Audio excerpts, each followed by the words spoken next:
Assalamualaikum. Since this has been going viral, I just feel that I need to comment lah, because I think MACC and the Act requires to be defended based on the precepts of logic. Now, what the wife of late Tun Daim is saying is that when they ask for asset to be declared, she asked why, what have we done wrong? Now, the point is, when that is being asked of you to declare your assets, it doesn't mean you've done wrong or not. They're not charging you. They're asking you to declare your assets because your wealth is unusual. You live a lavish life, not consistent with the salary of a finance minister at the material point of time. Therefore, MACC has a right to investigate to determine whether there is an offence, ada salah laku atau tidak. Now, under the Anti-Money Laundering Act, kalau you can't substantiate your income to correspond to whatever your earnings should have been, then that becomes a fault. That's the only provision of the law. That's the only crime where you need to prove that you're innocent. You need to prove that the money comes from a legitimate source of income. If you can't, any unexplained punya extraordinary wealth becomes a fault and you can be charged. So people need to understand that anything else, you got to prove that the prosecutor got to prove that you did something wrong. But in the case of money laundering, you need to prove that the money you got to prove. Bukan the prosecution got to prove. Because kalau you tak boleh prove that money comes from a legitimate source, and you ubah that duit tu, you transfer sini, you pakai, you spend, you do whatever you do with that money, becomes a fault, becomes a crime under AMLA. Okay, so now in the case of Daim, they didn't charge him straight away. They asked him to declare his assets. To declare the assets. And therefore, bila tanya, kenapa? Rahsia, memang rahsia. Because kalau bagi tahu kat orang kenapa, apa dia rasa apa dia, income tu ada, doesn't mean when MAC tanya assets dia, MAC tak tahu. MACC knows, but maybe not all. Jadi dia suruh orang tu declare, supaya nak tengok orang tu transparent ke tak. So maybe lah orang tu dia ada 20 harta tempat lain. MACC mungkin tahu 15 saja. MACC may not know the other 5. Okay, so dia tahu nombor 1, 2, 3, 4, 5 sampai 15. Now, bila disuruh orang declare, mungkin orang tu declare 7 saja, 1 sampai 7. Dah tahu you hiding dah. Means you're not honest in your declaration. Ataupun you declare nombor 16, 17, 18, 19, 20. 5 yang tak ada dia ada tu. Tak declare pula apa yang dia ada. Also satu salah. And now dah MACC dapat lead dah of the other 5.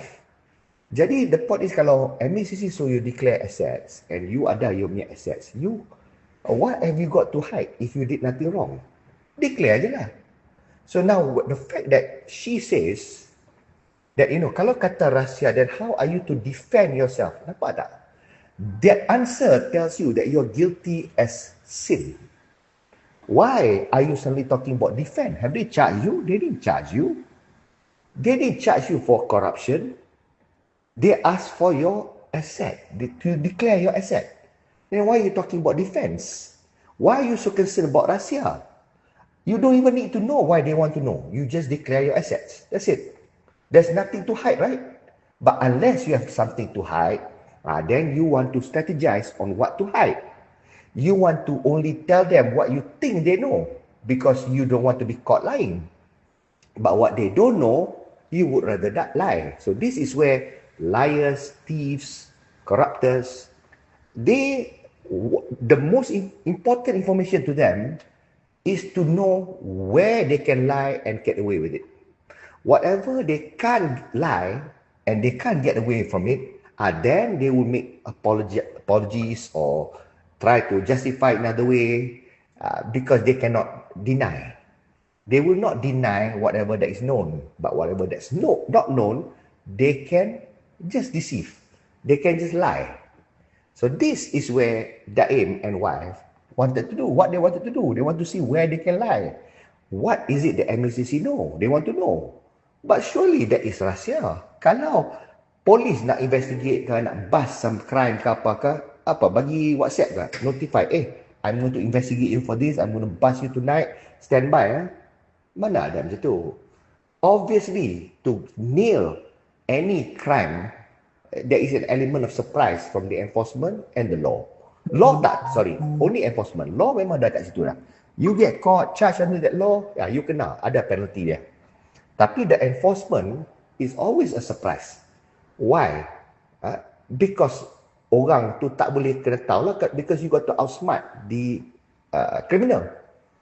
Okay, tapi when the criminal do their thing, their crime, they steal, they kill, they do whatever, they also do it with the surprise element, right? They also do it with deception. They also hide it. They don't do it in plain sight. If they do in plain sight pun, they wear a mask. They don't want to be caught. They don't want to go against the law, because the law is obviously more powerful than their crimes.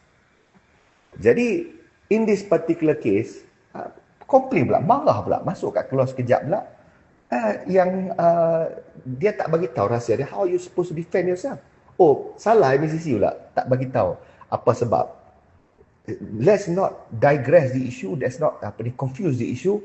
You were asked to declare your assets. Nobody is charging you in court or prosecuting you, belum lagi pun. But you dah fikir nak defend yourself. There's nothing to defend yourself kalau there's nothing wrong. So you would just declare, and if anything anybody alleges, kalau you are truthful and all your income is legitimate, you can just reply and there's nothing, there's no case to charge pun.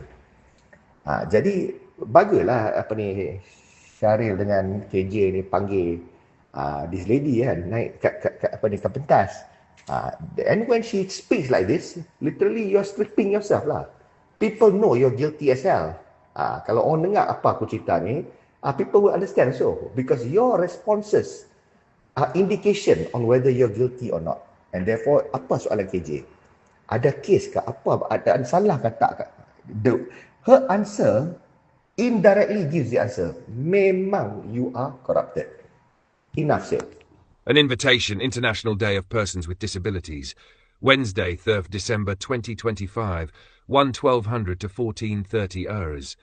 Venue, MAB Canteen, Malaysian Association for the Blind, MAB Complex. Address, Jalan Tebing, off Jalan Tun Sambanthan, 4 Brickfields, 50470 Kuala Lumpur. To commemorate the International Day of Persons with Disabilities this year, I am hosting an informal roundtable luncheon to discuss universal design. Panelists will include my friends with various disabilities, including vision impairment, physical disability, and hearing impairment, as well as my architect and lawyer friends. This informal discussion on universal design will be of interest to architects, town planners, civil engineers, quantity surveyors, advocates for accessibility and inclusivity, persons with disabilities, PWD, as well as caregivers and students of architecture and design. For a totally immersive experience, all sighted persons will be blindfolded throughout the event. Lunch will consist of a whole food, plant-based WFPB menu curated by me. This event is also open to members of the public. Attendance is by donation for able-bodied and sighted persons. Hopefully, your contribution will cover the cost of your lunch, as well as that of a PWD. Seating is limited, and at the moment there are 15 places left. To confirm your attendance, please make your voluntary contribution by scanning the QR code.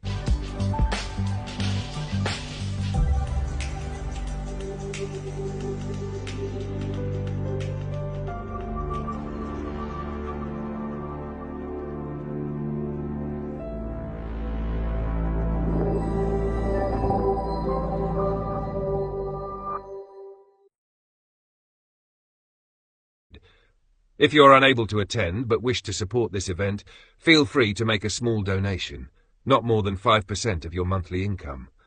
Any excess funds will go towards ongoing treatments to restore my vision. We will have a fruitful and meaningful discussion that will raise awareness of the need for universal design for PWD. Universal design. For background information on universal design, I have made several videos. Links are in the video description below. Aslan Adnan MA, VIP founder, Green Party of Malaysia.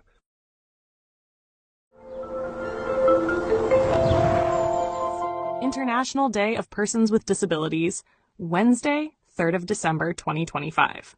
Every year, 3rd of December is officially recognized by the United Nations as the International Day of Persons with Disabilities.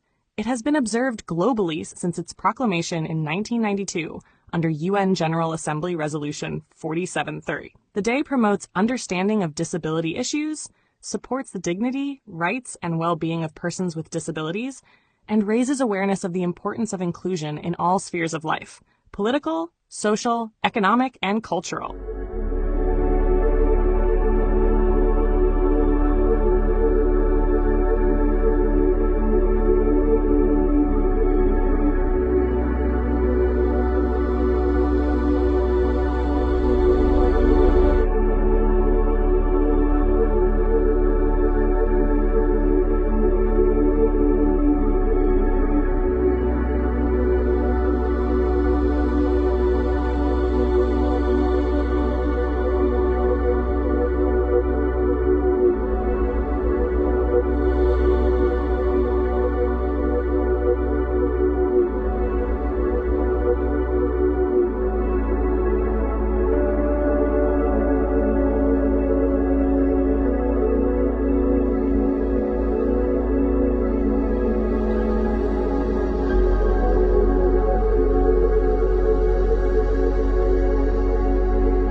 Don't forget to hit that subscribe button to show your support.